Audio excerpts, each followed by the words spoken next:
100 வருஷத்துக்கு முன்னாடி, about 100 years ago,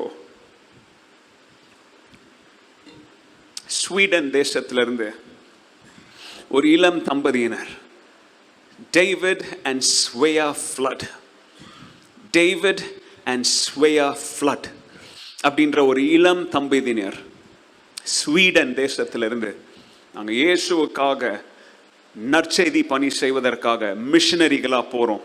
எங்கே போனாங்க?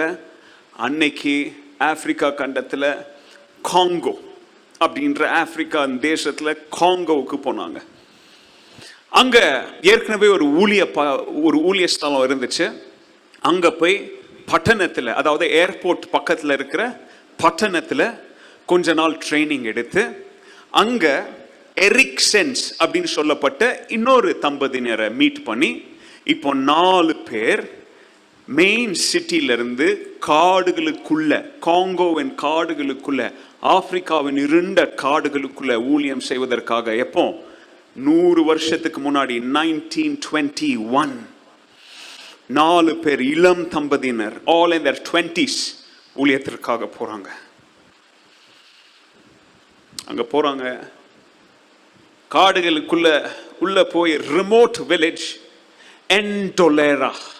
என்டோலேரா அப்படின்ற ஒரு இருண்ட காடுகள், பில்லி சூனியம் நிறைந்த பிசாசின் கட்டுக்களுக்குள்ள இருந்த காடுகளுக்குள்ள போய் அங்க ஊழியம் செய்ய போறாங்க.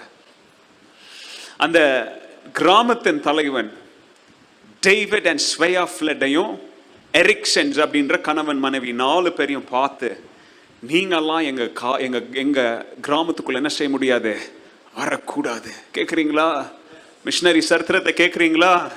நீங்களாம் எங்க வரக்கூடாது, எங்க காடுகளுக்குள்ள வரக்கூடாது. நீங்களாம் காட்டுக்கு வெளியில எங்கேயாவது என்ன செய்யுங்க, தங்கி இருங்க.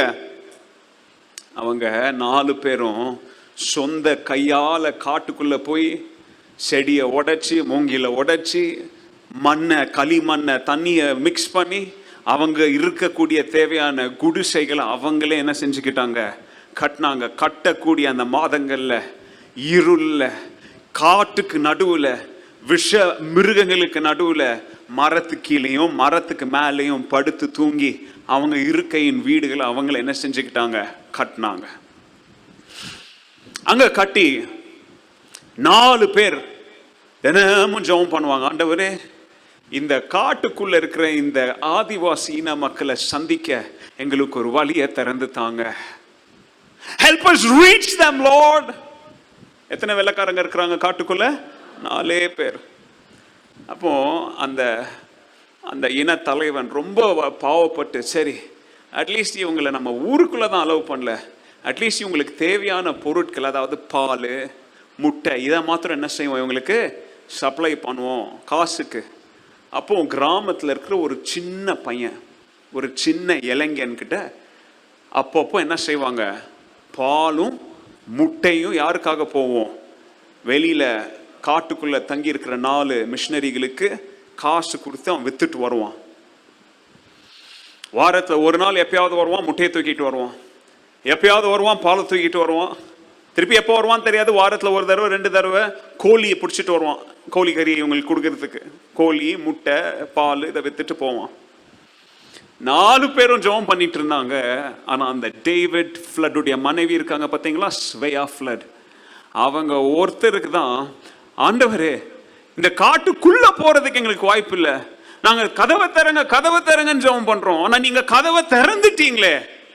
கடந்த 1 மாசமா அந்த இனத்துல இருந்து யார் வந்துட்டு போறா, ஒரு சின்ன பையன் வந்துட்டு போறானே ஆண்டவரேன்னு சொல்லி அந்த ஸ்வேயா ஃப்ளட் அந்த வந்துட்டு போற அந்த சின்ன பையனை உட்கார வச்சு, அவன் முட்டையை கொண்டாந்த போது, கறியை கொண்டாடும் போது, பாலை கொண்டாடும் போது அவனுக்கு யாரை பத்தி சொன்னாங்க, இயேசுவை பத்தி சொன்னாங்க. ஸ்வேயா ஃப்ளட். கவனிங்க, அவங்க அப்படியே அங்க இருந்துட்டு இருக்கும் போது காட்டுக்குள்ள பயங்கரமான விஷ பூச்சிகள், பெரிய பெரிய கொசு. நீங்களாம் எவ்வளவு சின்ன சின்ன கொசுவை தான் பார்த்துருப்பீங்க, அங்கெல்லாம் பெரிய பெரிய கொசு, இவ்வளோ பெரிய இருக்கிற கொசுவெல்லாம் நீங்க பார்த்தீங்கன்னா என்ன நடக்கும், அப்படிப்பட்ட கொசுக்கெல்லாம் கடிச்சு அவங்களுக்கு மலேரியா. என்ன சொல்லுங்க, மலேரியா. 4 பேருக்கு மலேரியா. மலேரியா வந்த உடனே டேவிட் அண்ட் ஸ்வேயா ஃப்ளட் கூட இருந்தாங்க பார்த்தீங்களா, எரிக்சன்ன்ற கணவனும் மனைவியும். ஏன்பா இந்த காட்டுக்குள்ள இப்படிப்பட்ட ஒரு வாழ்க்கை எங்களுக்கு வேண்டாம், நாங்கள் எங்கே போய் ஊழியம் செய்கிறோம், சொந்த ஊருக்கு போல, எங்கே போய் சிட்டியில் போய் நாங்கள் என்ன செய்கிறோம், ஊழியம் செய்கிறோம், உனக்கு ஏதாவது உதவி வேணா எங்ககிட்ட சொல்லு அப்படின்னு சொல்லி அவங்க 2 பேர் சிட்டிக்கு போயிட்டாங்க. இப்போ நடு காட்டுக்குள்ள டேவிட் ஃப்ளட், ஸ்வேயா ஃப்ளட் மலேரியாவில் படுத்துக்கிட்டு இருக்கிறாங்க. கவனிங்க, மலேரியா இன்னும் போகலை, ஆனால் திடீர்னு அந்த அம்மா என்ன கண்டுபிடிக்கிறாங்க, அவங்க ப்ரெக்னெண்ட்டாக இருக்கிறாங்க. she became pregnant. அந்த அம்மாவுடைய உயரம் எவ்வளோ தெரியுமா, 4.8, குள்ளமாக இருப்பாங்க, இவ்வளோதான். அந்த அம்மாவுடைய ஹைட் என்ன, 4.8 inches tall. She's pregnant and she's affected with malaria. ஒரு பக்கம் டேவிட், மறுபக்கம் ஸ்வேயா. உடனே செய்தி காட்டில் இருக்கிற ஆதிவாசி தலைவனுக்கு போகுது. அவன் பாருங்க, அவன் மனசுல ஏதோ ஒரு இறக்கப்பட்டு, சரி ரெண்டாவது இவ இப்படி கர்ப்பிணியா இருக்காளே, இவளுக்கு ஹெல்ப் பண்றதுக்கு ஒரு பொண்ணை, ஒரு அந்த ஆதிவாசி இனத்திலிருந்து ஒரு பொண்ணு, அதாவது ஒரு மிட் வைஃப்னு வச்சுக்கோங்களேன், அவளை அனுப்பி விடுறாங்க. யாருக்கு ஹெல்ப் பண்றதுக்கு, ஸ்வேயாவுக்கு ஹெல்ப் பண்றதுக்கு. எதுக்கு, பிரெக்னன்சியில். எங்க யோசித்து பாருங்க, இன்னைக்கெல்லாம் ப்ரெக்னென்ட் உமன் நிறைய பேர், உங்களை குறை சொல்ல நான், பட் ஆனால் ப்ரெக்னென்ட் ஆனோடனே சர்ச்சுக்கு வர மாட்டாங்க, அது சேமான ஜெபம் கூட பண்ண மாட்டாங்க. ஏன், ஆனால் அம்மா ப்ரெக்னென்ட் ஆகி மலேரியா, ரத்தம் மஞ்சள் கலராக இருக்குது, ஒரு டாக்டர் இல்லை, மருந்து இல்லை, கணவனால் பார்த்துக்க முடியாது, அனாதி ஒரு இடத்துல படுத்து கிடக்குறாங்க. இந்த பொண்ணு மாத்திரம் எப்பயாச்சும் வந்து பார்த்துட்டு ஏதாச்சும் உதவி வேணும்னு பண்ணிக்கிட்டு போவா. நாங்கள் உக்காந்துட்டு அந்த சின்ன பையன் வரும்போதெல்லாம் அவனை பக்கத்தில் உட்கார வச்சு அவனுக்கு யாரை சொல்லிக்கிட்டு இருந்தாங்க, இயேசுவை சொல்லிக்கிட்டு இருந்தாங்க. ஓகே, அவங்களுடைய பிரசவ நாள் வந்துச்சு, ஒரு குழந்தை பிறந்தா, ஒரு சின்ன பொண்ணு பிறந்தா. அந்த பொண்ணுக்கு ஐனா அப்படின்னு பேரை வச்சாங்க. என்ன சொல்லுங்க, ஐனா அப்படின்னு ஒரு பேரை வச்சாங்க. கவனிச்சு பாருங்க, அந்த பிள்ளைய பார்த்துக்கிறதுக்கு யாரும் இல்லை. இந்த அம்மா மலேரியாவில் துடிச்சிக்கிட்டு இருக்கிறாங்க. இப்போதான் டெலிவரி ஆயிருக்குது, கூட இருக்க யாரும் இல்லை. எப்பயாவது இந்த பையன் வருவான், எப்பயாவது இந்த பொண்ணு வருவா. இப்போ குழந்தை பெத்த 17வது நாள், சொல்லுங்க எத்தனாவது நாள், 17th day. பரதாம காலையில் குழந்தை கத்திக்கிட்டே இருக்குது. டேவிட் அவரால் எழும்பி வர முடியல. வாட் ஹேப்பன் அப்படின்னு வந்து பார்த்தா, பரதாம ராத்திரியோட ராத்திரியா ஸ்வேயா ஃப்ளட் மலேரியாவில் பிறந்த குழந்தையோட, குழந்தை உயிரோட இருக்குதா, அம்மா என்ன பண்ணிட்டாங்க, மரித்து போய் டெட் பாடி. எங்க மிஷனரி வாழ்க்கை நான் சும்மா நினைக்கிறீங்களா?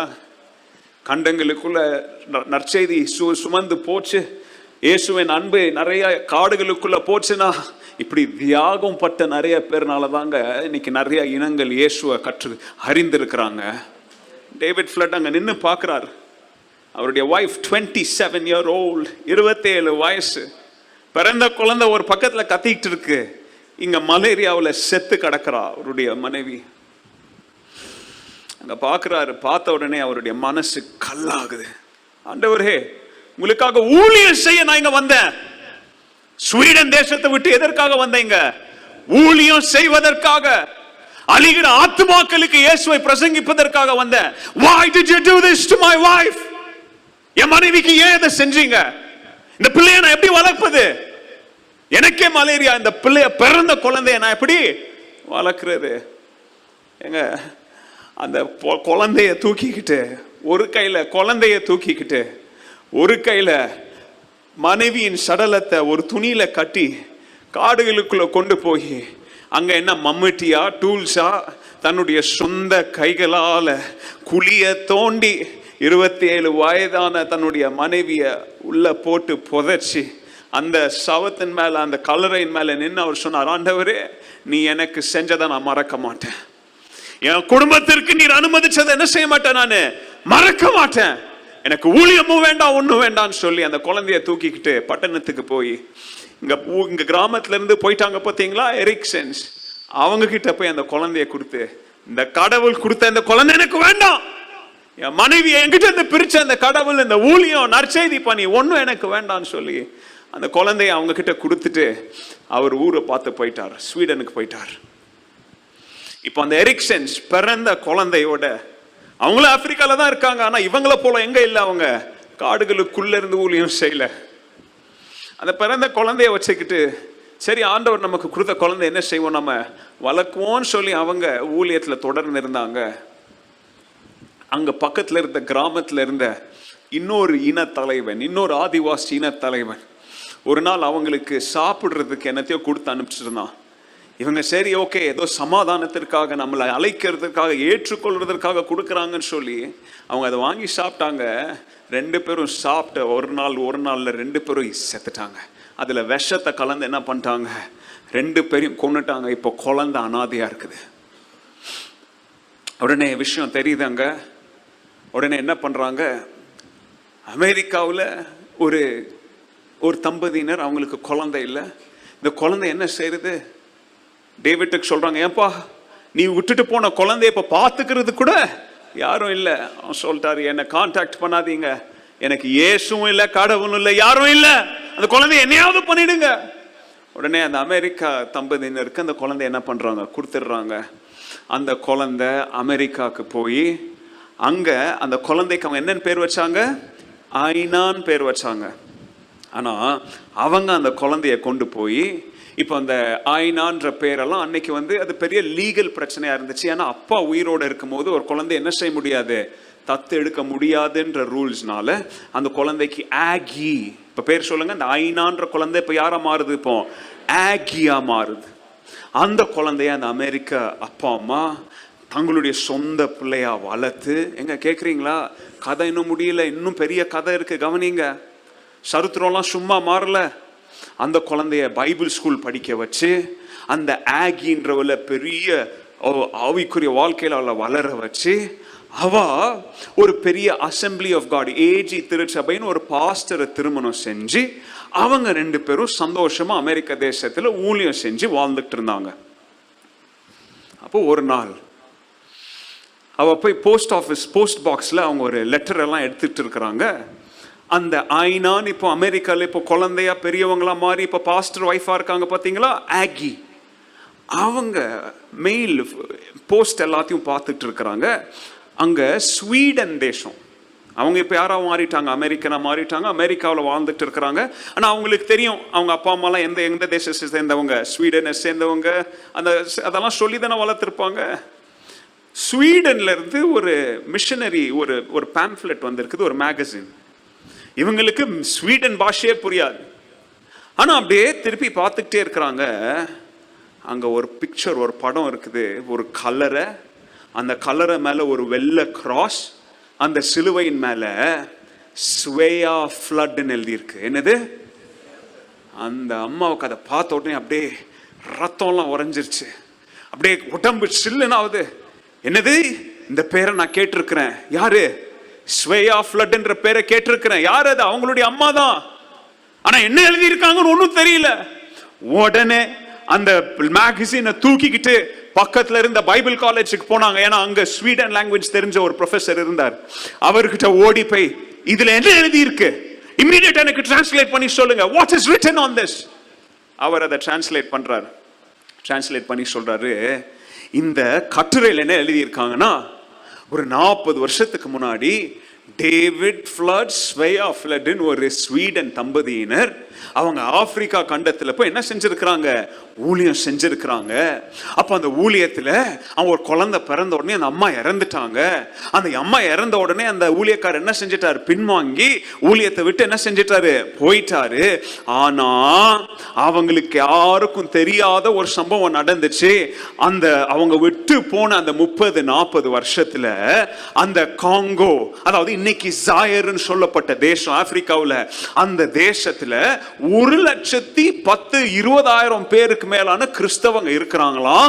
அந்த கிறிஸ்தவம் எப்படி பரவிச்சுன்னு பார்த்தா, இந்த ஸ்வேயா ஃப்ளட்ன்றவங்க அந்த கிராமத்துல இருக்கும்போது ஒரு சின்ன பையன் டெய்லி முட்டையை கொண்டு வருவானா, ஒரு பையன் டெய்லி பாலை கொண்டு வருவானா, அவனுக்கு இயேசுவை பத்தி சொன்னாங்களாம். அந்த பையன் அம்மா செத்த பிறகு அவன் பையன் அவன் இன தலைவன் கிட்ட இயேசுவை பத்தி சொன்னானா, அந்த இன தலைவன் அந்த இனத்துக்கிட்ட இயேசுவை பத்தி சொன்னானா. இன்னைக்கு 1,00,000க்கு மேல அங்க கிறிஸ்தவங்க இருக்கிறாங்க. தாவீது ஸ்வேயா ஃப்ளட்டுடைய வாழ்க்கை தோல்வியில முடியல. ஒரு சின்ன பையன் ஒரு கண்டத்தின் தேசத்துல எத்தனை கிறிஸ்தவங்களுக்கு வழிவாசலா மாறினா, 1,00,000க்கு மேல